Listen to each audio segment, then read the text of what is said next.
On behalf of the churches at Rosedale United and Leaside United, welcome to our All My Children's program at the Maker's Nest. Good morning. I'm Roberta with our handy-dandy assistant Couscous and a bit of Couscous's breakfast. Welcome to our Sunday program. It is so good to have you here. Today, we are looking at an important story, the story of Naomi and Ruth, where we learn that not all families are brought together the same way, and every single one of them is also very important. Looks like Couscous is off to get ready for our craft. We'll see her in a minute. Until then, stick around, and we hope that you'll have fun.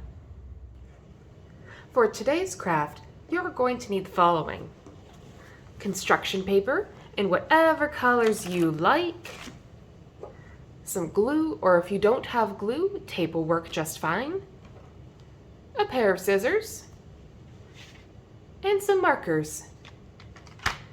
If you're watching on YouTube, take a moment to pause the video and get what you need. Then, let's get started. Now it's time to light the Christ candle. We light the Christ candle each week as a reminder of the light that shines within each and every one of us. Let's begin worship together and our day together with our opening prayer. Feel free to repeat after me and also copy my actions. Dear God, we thank you for today. We thank you for tomorrow.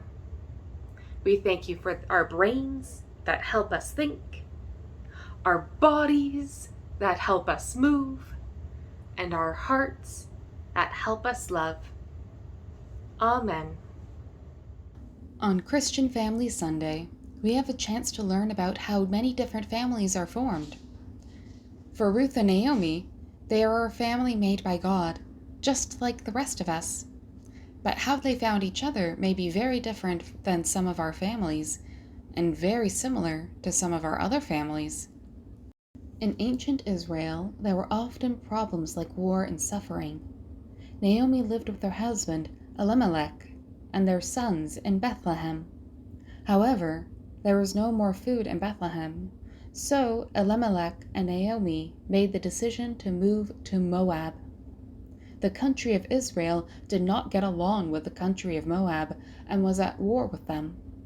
But Naomi and her family knew they would have a better life there and went anyway. And so Naomi's family moved to Moab, and Naomi's sons married two young women from Moab, Orpah and Ruth.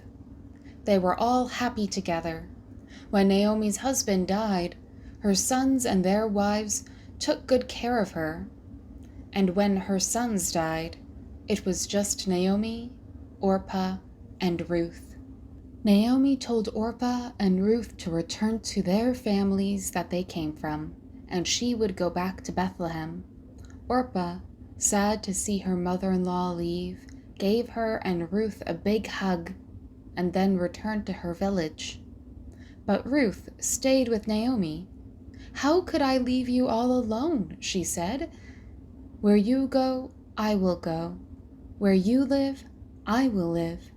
Your people will be my people, and your God will be my God." Naomi wanted to tell Ruth to go home, but Ruth insisted she stay. Now, Naomi's family was just Ruth. But they were happy together. Life in Bethlehem was hard. Ruth worked hard as a gleaner, picking up grain dropped by others who worked in the field. She would grind the grains of flour for small loaves of bread. It was tough, but all the work she could find. One day, the owner of the field, named Boaz, noticed Ruth. He liked her and offered more grain for her and Naomi to take home for bread. Eventually, Ruth and Boaz got married. Now Naomi's family was her and Ruth and Boaz and all their loved ones, and her heart was full. The stories of the Bible show us many different ways families come together. Some find each other through marriage, others by becoming parents. Some are adopted or become friends that are as close as siblings.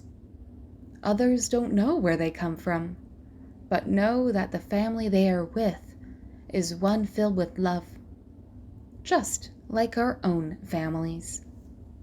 For today's craft, I thought that the weather is a little bit cold outside right now, so we don't have a lot of flowers popping up, but we can make some flowers here and have our own little special garden for inside.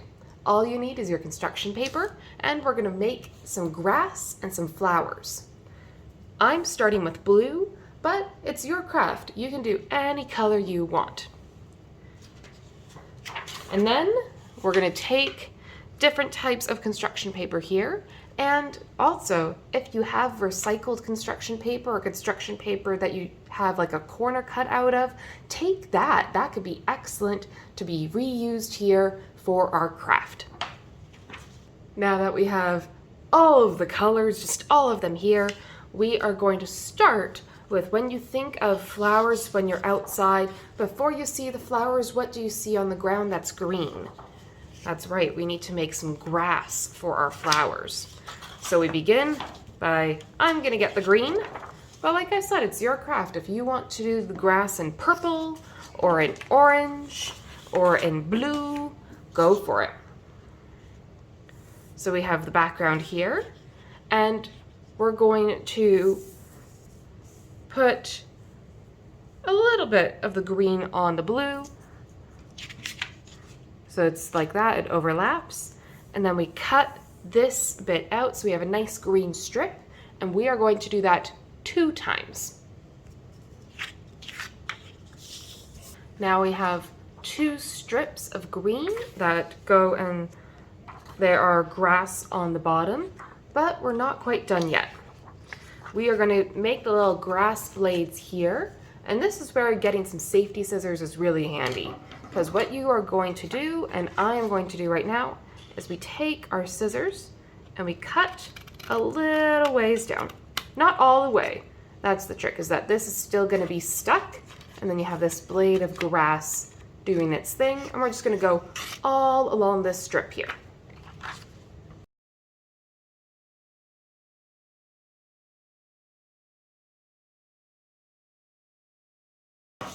There we go. Nice and grass-like. Then we do the exact same with the other one. Perfect. Now that all of our grass has grown, then we just glue the very bottom here onto the back here.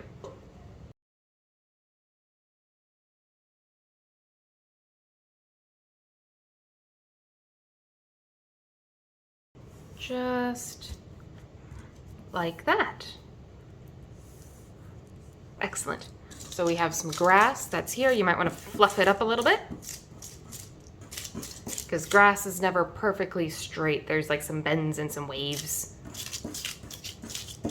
I like to just crunch it a little. Now you might think that we're going to take this and right away go across like this. Not yet. First, we need to make our flowers that go on in the grass. So we're going to put this aside for half a moment. To start with, when I make the flowers, I have some green here, so I can use that to cut out some stems and some leaves and stick them to each other. Now we have our stems, and we can draw some leaves and cut those leaves out. And a leaf is just an oval with a line. If you think of an oval with a couple points and a line. For example, you go here, up and across, nice little curve, down and across, nice little curve, little line. Looks a little like a football. And we just keep doing that all the way down. So we have the leaves, we have the stems. What's next when we see flowers? We see those beautiful, colorful things. They start with a P. They are called petals, correct. So we can make some petals here. I have some pink and some red and some orange. And I have some purple. I like purple. Here is where your creativity comes in. You can do the flowers in any colors or any kinds and groups of colors you want. They can be all one color, they can be all different colors. You can do like red, yellow, red, yellow, red, yellow across. It is your flower garden. What do you want it to look like? For me, I'm gonna have a little bit of everything because that's what I'm feeling I need today. And then afterwards, we can use this paper, put it back into our children's program kit for our Maker's Nest crafts. And next week, we'll see what we can use with them next week.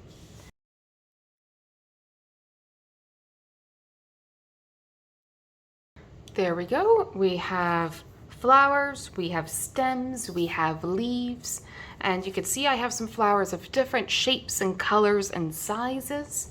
The final thing that we need to do, or I like to do it just to make the flowers a touch more realistic, this much more, is to cut out some yellow circles, the shape of the circle that I drew in the middle of all of these flowers.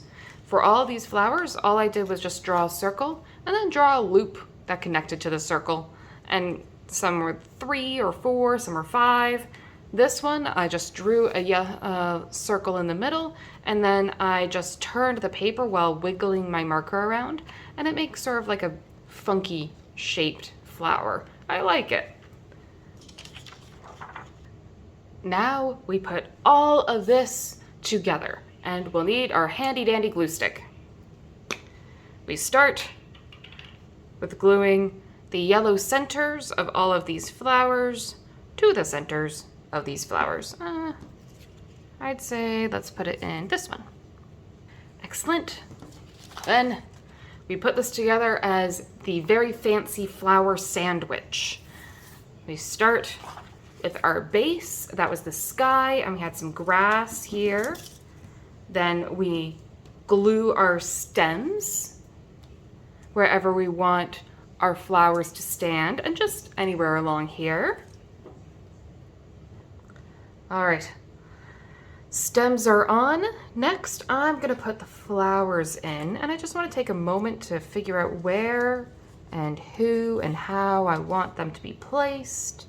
Maybe I want this one over here, and maybe this one over here.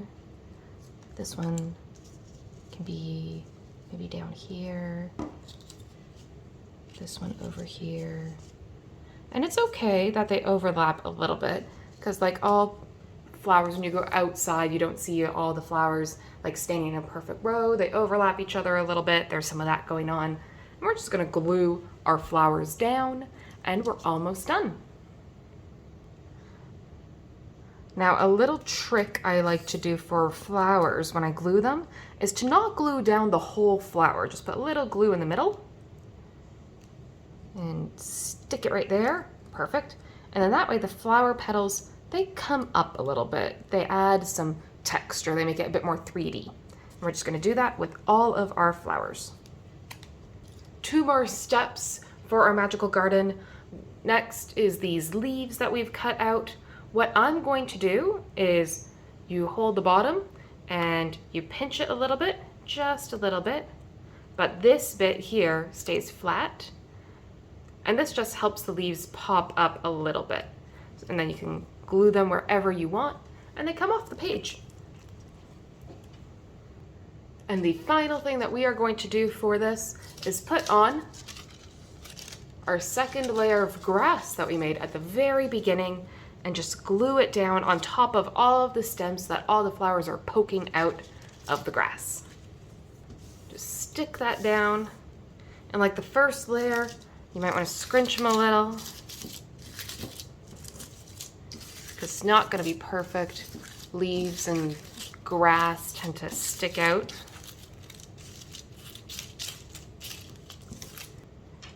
Now you have your own garden indoors while we're waiting for our garden outdoors to grow. Our handy dandy assistant, Couscous, is here to check in on our handiwork, and I think she likes it a lot. It seems to do well for her. The thing that I like about this story, or this craft, is that it tells us a story. Flowers don't just pop out of the ground. They all come from seeds, and those seeds often come from different places. Some come from animals like birds and squirrels dropping them off. Some come because the wind blew them across as far as across the province, and then they landed and then they grew. Some come from trees, and then you get these giant trees because of itty bitty little seeds like maple or acorn seeds. But all of these flowers belong in the garden, just like how all of our families belong, and all of them are important. Some of them come because they have one mom and one dad. Some might have two moms or two dads. Some might have no moms or no dads. And there's grandparents and aunts and uncles. There's family friends. There's step-parents. There's loads of people that make our family, that make our garden special. And every single one of them is important. Just like how this garden wouldn't feel the same if this flower was gone or if this flower was gone, our families are important to us. And so we celebrate all of our families and reminding ourselves that we too are special seeds in important gardens. As we go out into the world today, we go out with the knowledge that no matter who we are or where we come from, we're all an important part of God's family and God's garden. We'll see you next week.